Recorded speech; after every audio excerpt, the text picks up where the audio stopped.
this week on the BackTable Podcast. We had some patients that were like crying when I pulled on their arm in external rotation. They're like in tears, and they're sending us videos like 3 weeks later of them just like, raising their arms, full circles, slapping their fingers, dancing. You're like, holy cow, this is insane, And That's awesome. So you definitely saw that, but then we also saw patients who were like, hey, I've had a frozen shoulder for 14 months. It's not getting better.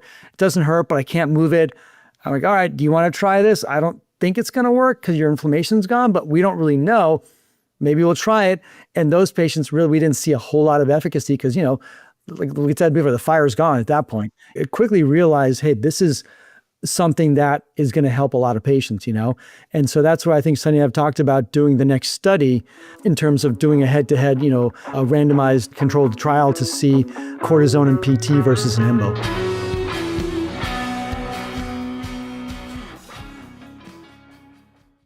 All right. Hello, everybody, and welcome to the BackTable Podcast.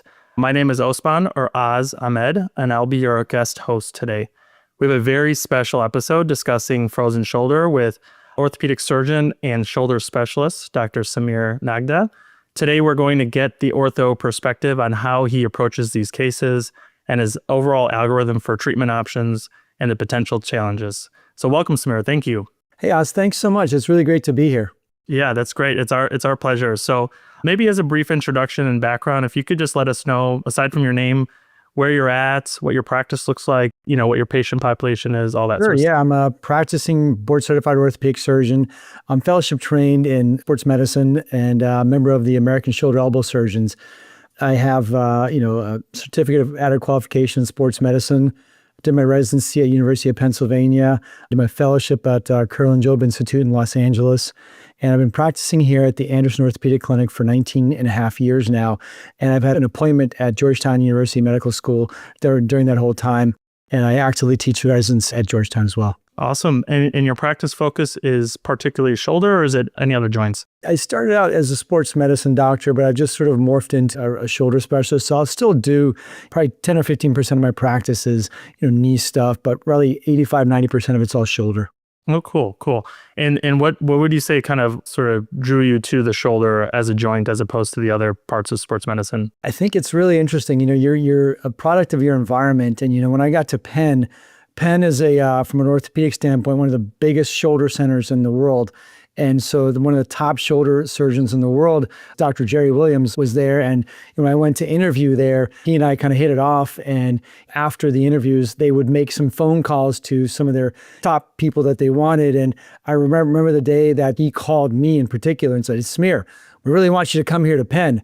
And I was like, "Dr. Williams, this is amazing, fantastic, And so when I got there, I wanted to continue to impress him because I thought he had called me and I, wanted to kind of follow in his footsteps to be like a shoulder surgeon like him, as did half of the residency because he was such a cool guy. And so we kind of went about that, and I was on his service. And when I was his junior on his service, one night we hung out. We were getting ready for cases and just kind of, talked about orthopedic shoulder life and everything, and came up with a couple of research ideas that won us an international research award, the NEAR Award, which is the highest award in shoulder surgery. So that kind of helped me really spur me into shoulders. And I also really liked elbow surgery and sports medicine and baseball. In baseball, you get a lot of shoulder injuries. So I particularly went and kind of found a fellowship where I could do a lot of shoulder, but it was sports related. So I would see sports injuries and whatnot. So that was why I went to Curl & Job. And then from there, it was just an interest of mine to get into shoulder injuries, especially because it was partly baseball as well. So that's how I kind of, between his mentorship and just my interest of that, kind of morphed into where I am today. No, that's awesome. I think that's the type of story that resonates with a lot of us. You end up kind of, whether it's your specialty or your niche within that specialty tends to be, a product of the people around you. And in this case, the people you want to impress too. Yeah, exactly. Yeah.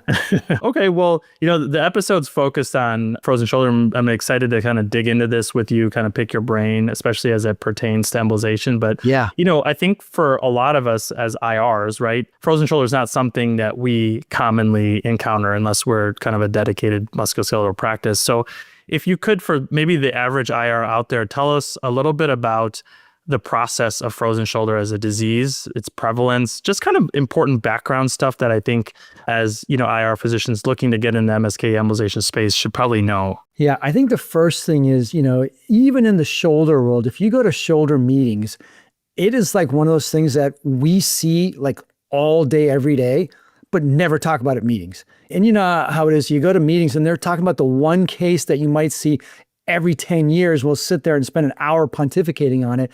But the stuff that you see every day, we just gloss over that, And so that's kind of what frozen shoulder is in my world, like we all see it and everyone kind of has their way of kind of sticking their head in the sand and hoping it goes away, because it is like, I call it like the gum that's on the bottom of your shoe that you just can't get off. And you're like sitting there going, do I take my shoe off and cut it off, or just, I hope that it'll like kind of scrape off the bottom of the shoe, It's just that annoying, And so for me, I see it all the time, because my population that I see patient-wise, I have a younger group that I see, but most of my population I see is between, 35 and 65 years of age, and frozen shoulder is right in that wheelhouse there, It's, if you look at frozen shoulder, it can come primarily just because you get it and you're just unlucky enough to get it. And those people who are unlucky enough to get it usually are females between the ages of like 35 and 55, sort of that perimenopausal female, I think, is probably the biggest risk factor. Then the second group is diabetics get it commonly. And then the third group is, patients with some sort of thyroid disorder.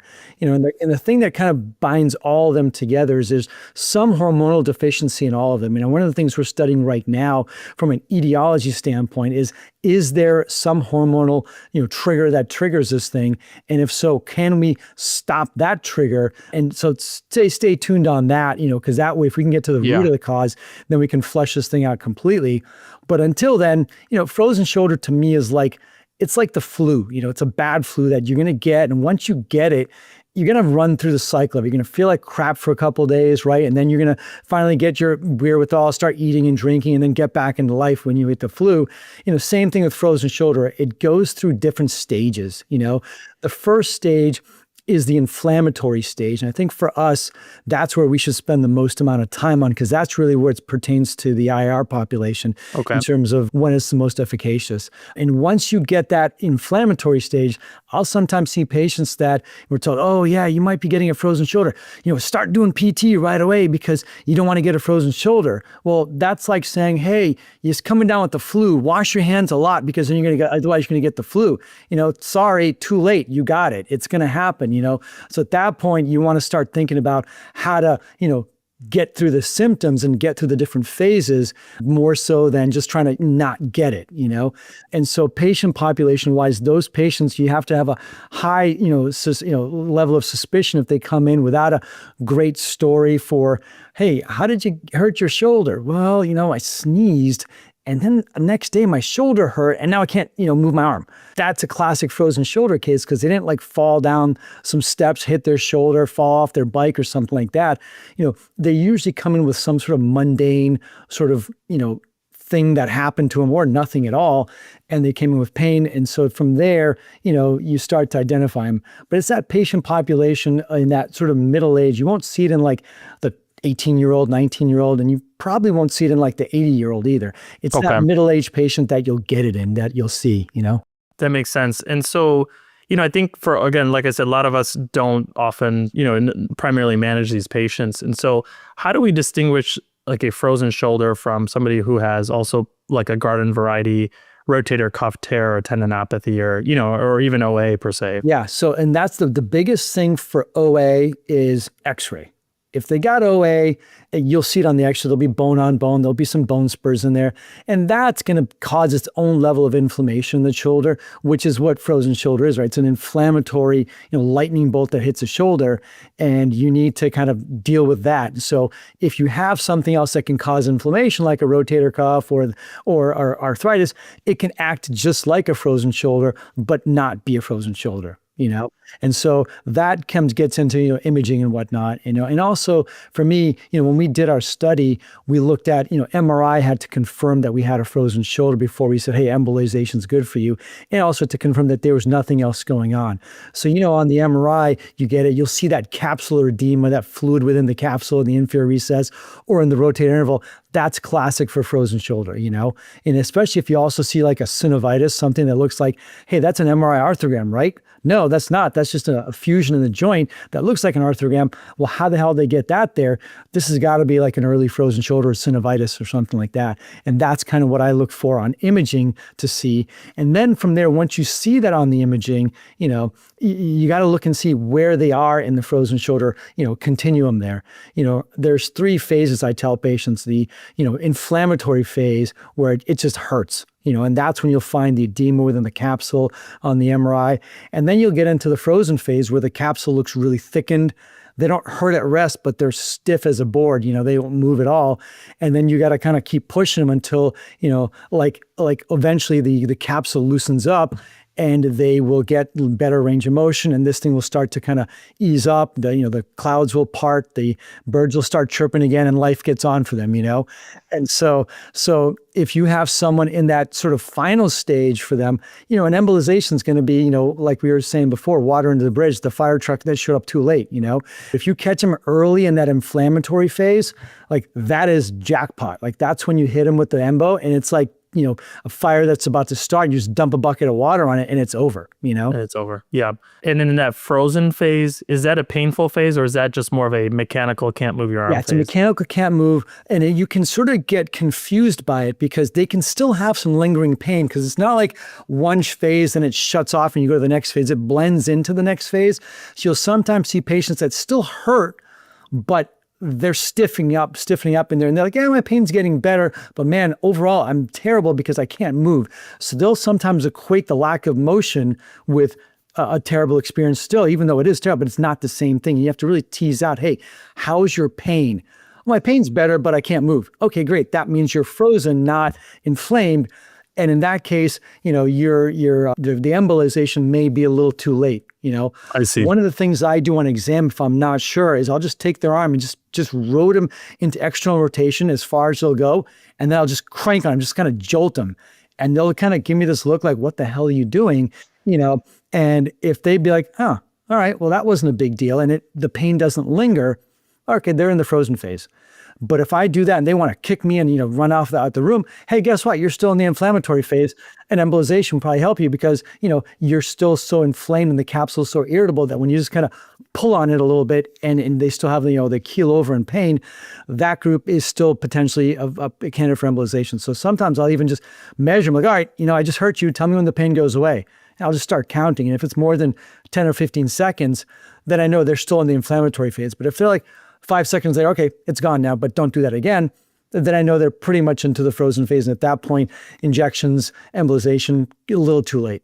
Yeah, that's awesome. You answered a question that I was meaning to ask you, which was in some of my research on frozen shoulder was that external rotation tends to be very painful, especially passive. So that's super helpful. I've also read that nocturnal pain is sort of a hallmark of frozen shoulder. Is that? It can be, yeah.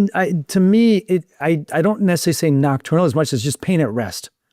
So that includes nocturnal pain, right? It can be pain just sitting there on their computer, pain at rest.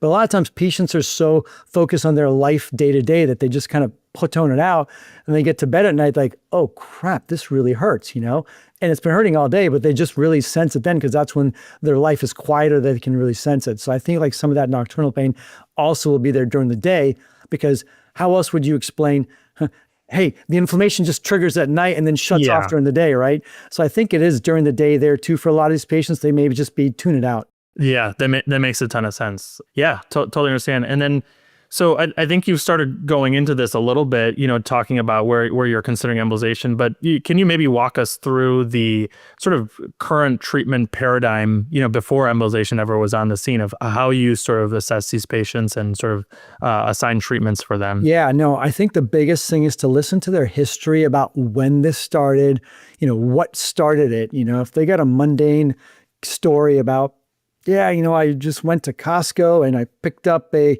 thing of water, and then 2 days later, my shoulder hurt. And then now a month later, I can't take off my bra. Okay, well, I don't think that picking up that case of water at Costco did anything.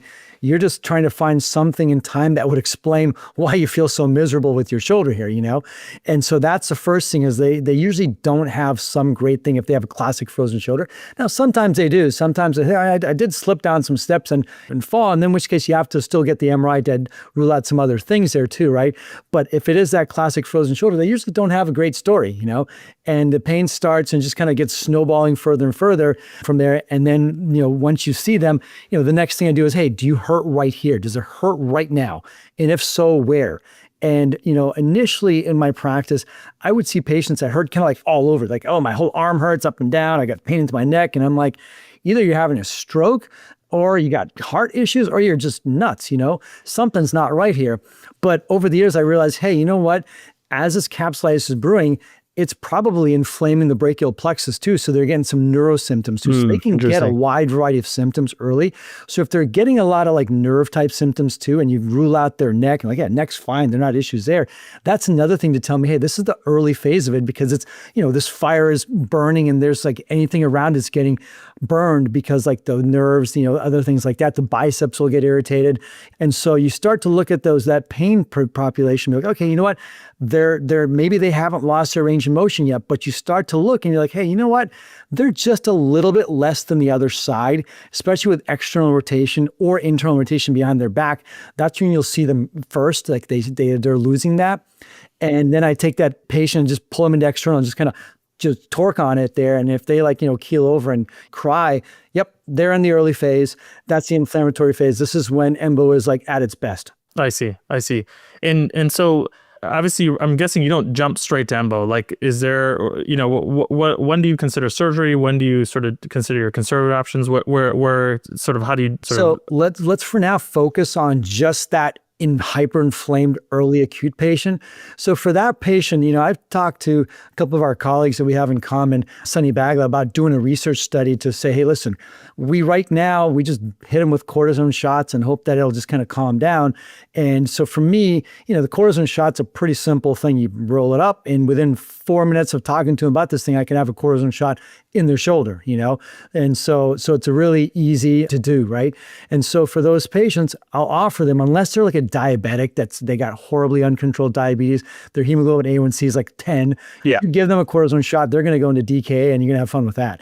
And so if that patient is going to be, hey, maybe you should think about embo right off the bat, But if their diabetes is well controlled, and I think, hey, look, I can give you a cortisone shot, just keep track of your sugars, we'll do that right off the bat to start. Yeah. And if they come back and say, yeah, that helped a little bit, or, that really didn't do a whole lot for me, then I'm thinking, hey, this is a big fire, not just a simple, backyard fire. This is like, the California fire kind of thing, then, okay, bring in the big guns. Let's go for embo. So it's sort of my backup right now, and that's when I'll get, Sunny's group on the phone and be like, hey, I got this, hot embo, hot capsulitis. We need to get them in quickly because the quicker we get them in, the quicker we shut this thing down. And from getting too far along in its, in its pathway here. So that's kind of what I do there for them. So either it's the patients who can't get a cortisone or they're just not seeing any effective cortisone, we go right to embo, especially because I think they're in the early phase. Yeah. And do you ever consider surgery in that hyperacute phase? No. It's like doing like a hernia surgery, someone who's got appendicitis. Like you don't do it then, right? Yes. Even if they got a rotator cuff tear, then that's like the worst time to do the surgery when they're inflamed because you're just it's like kicking the hornet's nest. You're just going to piss their shoulder off even further and they're just not going to be happy. You may do the perfect surgery. They're like, what did you do? Now this is even more painful, and you just stir up trouble. So that's literally, I tell patients, even if I know you have a big rotator cuff tear and we have to fix it, this is the worst time to do it, And so I'll let the shoulder calm down one way or another before we do that. And that's a third indication sometimes for an embo is if I have someone who's got, a rotator cuff tear that we think needs to be fixed, and now they have an acute capsulitis on top of that, well, I don't want to hit them with a cortisone shot because that's going to affect their repair down the line. Studies have shown that if you have someone with a cortisone shot, pre-rotator cuff repair, their success rates and healing rates are lower statistically. So you don't want to sandbag them later just for your benefit now. So that's one where an embo would be a good situation to go right to and skip the cortisone altogether. Yeah, no, that's awesome.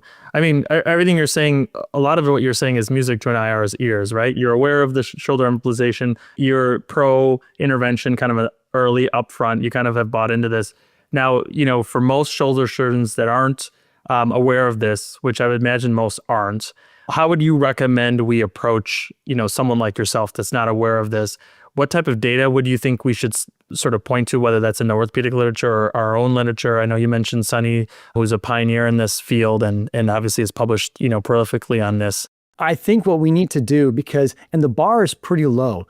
If you look at all the research out there, both in the shoulder world, the IR world, family practice world on, frozen shoulder, there's a bunch of crap out there, and a lot of things that, conflict each other. And so we don't have a great consensus. And I think that's the biggest thing you're gonna fight is, oh, well, no, I treat frozen shoulder this way. Like, because it never gets talked about. So no one ever debates it in our shoulder meetings. Everyone just blows it off and just kind of goes their own way with it, right?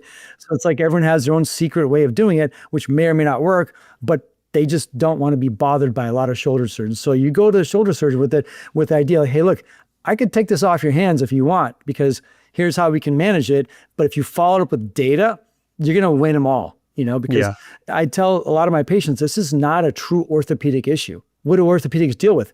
Broken bones, torn ligaments and tendons. What is this?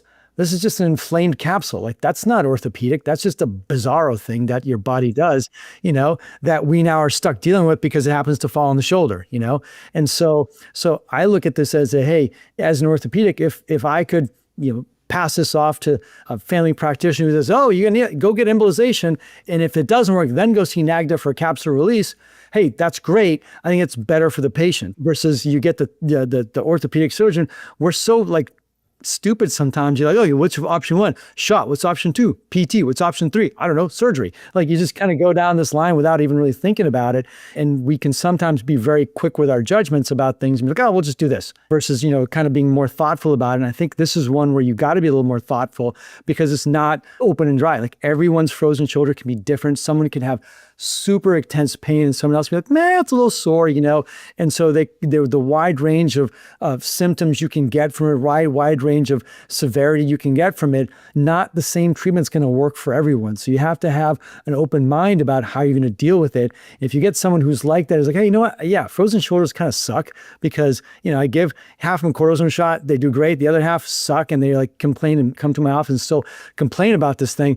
Great. Well, what else do I have to offer them? Here's something else you can offer them, And especially if they understand the different phases, you're like, hey, you catch this person in the inflammatory phase, you send them to me, I'll take care of this thing. And we have data that shows this is better than, 3 cortisone shots and 6 months of PT. You're going to get people to follow along because it's such a paradigm shift and such an easy way to help the patient versus the normal pathway we have. Like, oh yeah, it's going to take you about a year to get better. And here's a couple of shots. And when it feels better, start some PT. And then hopefully it's 3-6 months from now, you're done with PT and you can get on with your life. I mean, that's not bad. But if there's a way to do it with like a 45-minute procedure and then 3 weeks later, you're good, that's better. Totally. That makes a lot of sense.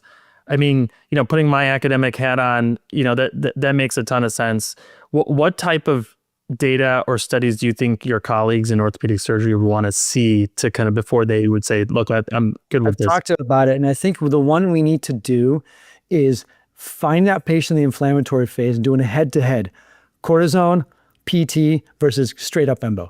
You look at that and you show, hey, look, embolization gets them better in probably 1 or 2 months. And then cortisone and PT is 3 to 6 months at best, right? And you count how many PT sessions they go to and all that stuff there. If you show that difference in both, you can do it from a cost standpoint. You can do it from a, time standpoint. You can do it from a just how quickly they get better standpoint. You show that, that's a game changer. Yeah, no, that's great. That's great.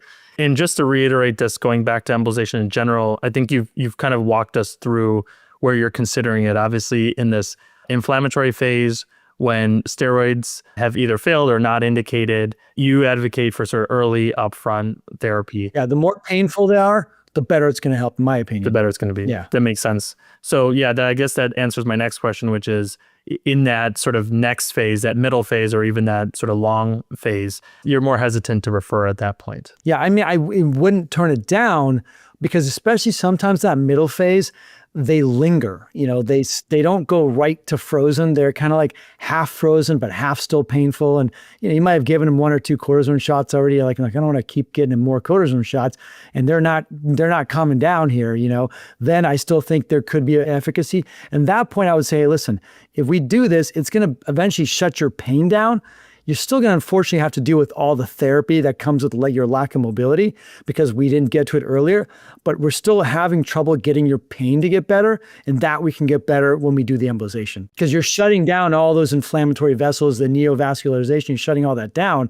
Where's the pain going to go? I mean, you can't, you just basically close the valve of the water off, right? So you can't get it there. Yeah, no, I love it. I imagine there's a subset of people that are listening to this, whether they're orthopedic surgeons or even IRs, kind of being the old man, get off my lawn, saying, frozen shoulder is a disease, a benign disease that will just run its course. It'll burn out, using your fire analogy, right? So just let the fire smolder and let it burn out. What would you say to that crowd? Because I know that crowd exists. Oh, totally. Yeah. I mean, 2 things. Then if that were the case, that person probably is also saying, well, there's a fire there, just let it burn. Let's not call the fire department, right? That just seems illogical, right?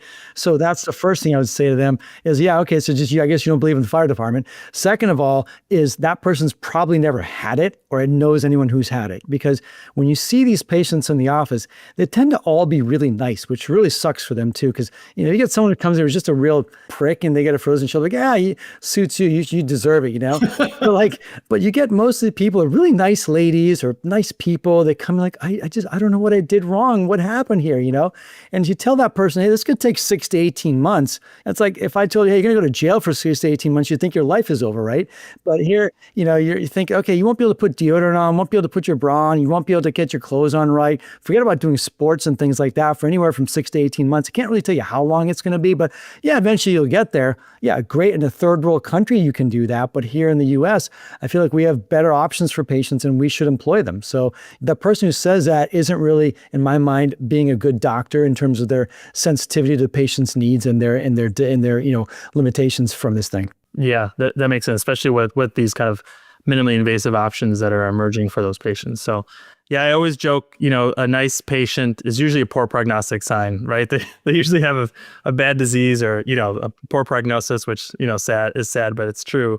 I think a lot of us, obviously, just in talking to you, obviously getting really excited, learning about a lot of this. And, we all wish we had a surgeon colleague like yourself who's kind of aware of this. Just out of curiosity, how did you learn about frozen shoulder embolization? And I think you walked us through the sort of referral pathway, but, just what has been your results, your experience? And like I said, how have you learned about this? Yeah. So, I'm one that I sympathize with my patients a lot, because if they're miserable, then I'm miserable, And so I have trouble sometimes, being able to sort of separate. I'm like, oh, it sucks for you. I'm so sad, And so you get someone comes who's just miserable from this frozen shoulder and doesn't even have a good story to tell you about, like, hey, at least I was skydiving and I hurt my shoulder. At least I had something fun to tell you. This is like, hey, I woke up, went into the shower, and then like an hour later, my shoulder hurt. Like nothing good to kid that started this thing, right? So those people, they're miserable. I tell those patients with frozen shoulder, hey, I'm going to be your psychiatrist, your psychotherapist, your cheerleader, your physical therapist, and your doctor all at the same time, because you're going to need to go through all these things, because it's a mental and physical battle to get through this thing, And so it's always been sort of one of those things like, oh, frozen shoulder. Yeah, okay. Get the box of tissues when we go in there, because I'm going to tell them it's going to take them, 6 to 12 months before they start to feel better. No one really likes to be told that, And so, one day I had, our mutual friend, Sonny Bagla, called me. He's like, hey, man, so do you see people with this frozen shoulder thing? I'm like, do I ever? It's like I need another hole in my head. Yeah, I see them all day long. And he's like, well, we got this thing that might help them. I was like, well, tell me, because I'm up for anything. You tell me if they hang upside down like a bat, they'll get better. I'll make them do that, And so he's like, yeah, this thing, embolization. And immediately it clicked to me. I'm like, oh, I've seen these patients in surgery, and you look at their capsule, and instead of being like white or off-white, like it should be, it's like bright red. And so that there's some increased vascularity. You see it, in the surgery. And so I know, hey, this makes very logical sense that if we can somehow shut the vessels down that are this neovascularization, we may be able to shut this thing down in its tracks, And so I said, let's look at this thing. And so he's like, let's study it. And so I was like, I'll have no trouble getting you patients, And so we didn't know at the time what we kind of know now, which is, hey, I think earlier makes sense. So we were sending patients, hey, you got a frozen shoulder, you got an MRI that shows nothing else. You want to consider an embo, go get an embo. In our study in that one, we had also they'd had to have failed some other treatment. And so, hey, you failed a cortisone shot, you got an MRI that shows frozen shoulder, you want to try an embo, go do it, And within probably the first 8 to 10 patients, I mean, we had some patients that were crying when I pulled on their arm in external rotation. They're in tears. And they're sending us videos 3 weeks later of them just raising their arms, full circles, slapping their fingers, dancing. You're like, holy cow, this is insane, And that's awesome. So you definitely saw that, but then we also saw patients who were like, hey, I've had a frozen shoulder for 14 months. It's not getting better. It doesn't hurt, but I can't move it. I'm like, all right, do you want to try this? I don't think it's going to work because your inflammation's gone, but we don't really know. Maybe we'll try it. And those patients really, we didn't see a whole lot of efficacy because, like we said before, the fire's gone at that point. It quickly realized, hey, this is something that is going to help a lot of patients, And so that's why I think Sonny and I have talked about doing the next study in terms of doing a head-to-head, a randomized controlled trial to see cortisone and PT versus an embo. That's awesome. And great opportunity to shout out Sonny for his pioneering efforts of bringing embolization or MSK embolization to the US. So that's great. And it's great that you guys are still working together to kind of push the literature and, establish this, which is awesome. Which obviously what we need. I actually think that study would be an award-winning study because it would be very impactful for people of all different, phases, not just orthopedic shoulder surgeons, but family practitioners, non-operative sports med, IR world. This would cross a lot of different groups of people and it would give a something that you could say, hey, look, there's some research here that shows that we can do something outside of just here's two cortisone shots and start PT. The number of people I see for a second opinion, well, what'd they do? Well, they gave me a cortisone shot and started me a PT the next day. I'm like, did they even know that the cortisone shot worked? Right. It's so you just see all this variety of treatment because, like I said, we don't really talk about it in our world. And so people just come up with their own, secret sauce for treating it, which may or may not work, but they think it works. So they just do it their way, But if you provide data that says, hey, we got a better way to deal with this, it doesn't involve 6 months of PT, but, get this procedure done early and you can move on with life, that helps patients. Yeah, absolutely. And something that you and I talked offline a little bit about was the prevalence of adhesive capsulitis and in your opinion, you were saying that you feel that it actually is probably underdiagnosed in many ways. Yeah, I think, the true just classic idiopathic adhesive capsulitis frozen shoulder. I think the numbers are probably right what they say about that, in terms of what you see in that middle-aged population. But the sort of concurrent stiff shoulder, inflamed shoulder that has also something else going on with it, like a partial thickness cuff tear or a full thickness cuff tear, something like that, that patient population oftentimes gets mislooked or overlooked because, you focus on the tear. Oh, there's a little partial tear in your rotator cuff. Oh, we got to treat that. Well, if you look at that, and they don't get better with PT. Well, why didn't they get better? Oh, we made to do surgery on that. Well, it might be because they just have a frozen shoulder still brewing, and that's their issue, not the rotator cuff, And so I think it gets underdiagnosed because people get, sidetracked by the MRI diagnosis that they see and not actually physically look at the shoulder and examine it and say, hey, actually, their internal rotation is 4 levels lower than the other side. Their forward flexion is 20 degrees less than the other side. Their external rotation to the side hurts a lot, which really shouldn't hurt bad if you just have a rotator cuff tear because you're not really doing anything to your supraspinatus when you rotate the arm out. So that shouldn't hurt, but that hurts a lot. Hey, this is not just the rotator cuff that's screaming at this patient. It's this frozen shoulder, And probably the biggest second opinion I see is patients coming in going, hey, I was told I need this rotator cuff repair on this 2.4 millimeter rotator cuff tear. I'm like, the stitch that we put in is bigger than that. Why do you need to fix a 2 millimeter rotator cuff tear? And it's well, it really hurts. I failed PT. They said I need surgery, which in a rotator cuff setting makes sense because, hey, you did rotator cuff PT, you failed it, you should get surgery if that's the case. But if you have a frozen shoulder, that may not be why you're failing your PT. Is because they're treating the wrong thing. They're strengthening the rotator cuff when they need to be stretching the patient out, or the patient's so painful because they're inflamed in the inflammatory phase, yeah, they need an injection, but if they got a rotator cuff tear, you don't want to give them an injection. Henceforth, that's where the embo comes in. That's awesome. That's awesome. Yeah. So it's a, valuable pearl that to not get tunnel vision on, just one finding. It could be a sort of a mix of, and I'll be diseases. honest, as a surgeon, surgeons like to cut, right? So when you see something you can cut on, you're going to gravitate towards that. You may not even examine them fully to check their motion. Like, oh, how's your motion? Oh, I can raise my arms up. Okay. It hurts there. Like, oh yeah, sure. That sounds like a rotator cuff. We'll go fix that, but not looking at it. So I think for me, because, even like you don't want to miss these patients and do the wrong thing on them. That's the first thing. But the second thing is you don't want to fix their rotator cuff when they have a frozen shoulder, because then they're going to be more miserable and think you're, a bad surgeon, right? And you right. really are, because you didn't do the right thing for them, right? So you always want to be mindful of that. So when I see the patients who are going to get surgery for their rotator cuff, some of them will come in, they'll had a tear, like, oh, I'm going to fix it 2 months from now around the holidays. All right, great, go live your life. I'll see you in 2 months. When they come in, the only thing I'm checking for them is, obviously check that the rotator cuff still hurts, but I'm checking to see, hey, what's their motion? Have they gone and picked up a frozen shoulder along the way that I now have to address or deal or reroute what I'm doing so that I don't, walk into a hornet's nest here when they got a floored frozen shoulder. So that's kind of what I'm checking last minute on them and changing what I got to do if I need to based on kind of how their motion is and how their pain is at the time. That makes a ton of sense. Super helpful. Well, for a podcast that's being done with an orthopedic surgeon, we haven't talked about cutting enough, I think. So for the IRs, that are listening in, what are the actual surgical options? When should they be considered? We may be seeing these patients before they even see you, if they're referred from other specialties. When should we be thinking about sending our patients to you? I think, as I mentioned earlier, the inflammatory phase is the worst time to do surgery for them. Kick in the stomach I always say sit-ups are good, not when you have the stomach flu. Just like, PT is good, not when you have an acute frozen shoulder. Same with surgery, right? You don't want to do it then. So what really, you find a patient that, hey, look, I'm not in pain anymore. I've done months of PT, but guess what? My arm just doesn't go to the other side. I still can't put deodorant on it. It only gets to 80 degrees. They're stuck right there. And you feel that patient, you examine them.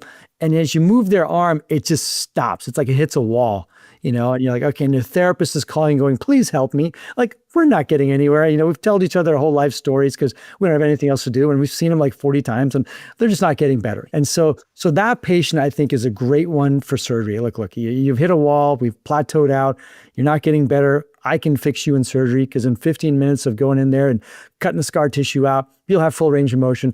Then you and your therapist, all you need to do is just maintain it. You don't have to regain it. You can just maintain it. That's the first, indication of that. The second patient you'll see is very similar to that. And what they will do is they will have had a frozen shoulder on one side. And they say, yeah, and that side, I went through 9 months of PT. And at the end of that, I got surgery.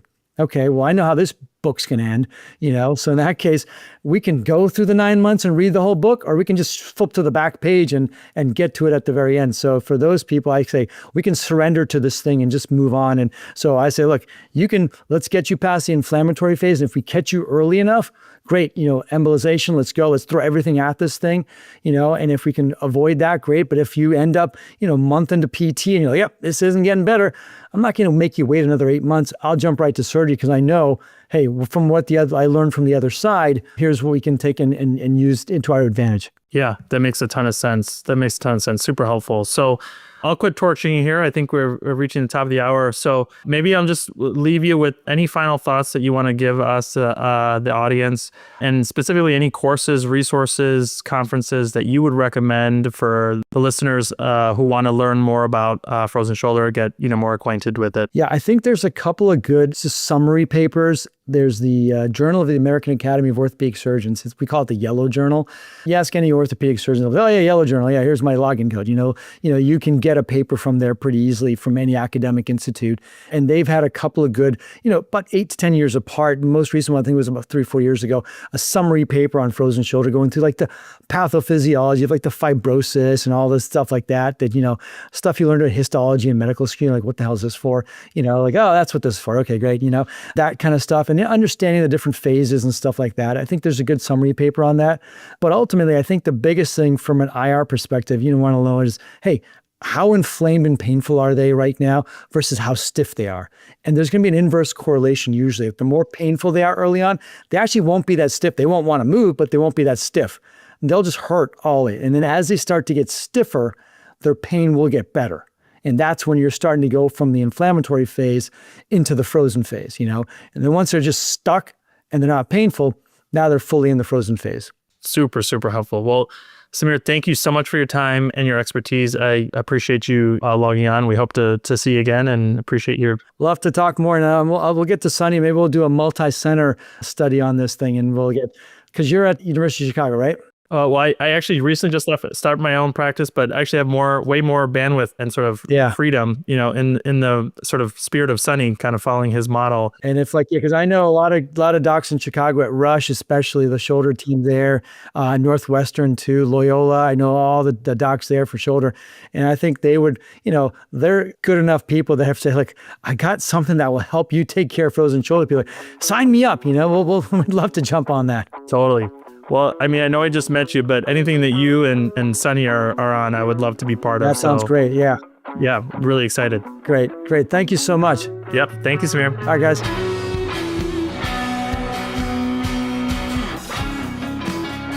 Thank you so much for listening. If you haven't already, be sure to follow, rate the show 5 stars, and share with a friend. If you have any questions or comments, direct message us at @_BackTable MSK on Instagram, X, or LinkedIn. BackTable MSK is hosted by Jacob Fleming, Michael Barraza, and Chris Beck. Our audio team is led by Kieran Gannon, with support from Aaron Bowles, Josh McWhirter, and Josh Spencer. Design and digital marketing led by Brian Schmitz. Social media and show notes written by Marvi Espiritu and Ann Dang. Administrative support provided by Judy Dela Cruz. Thanks again, and see you next time.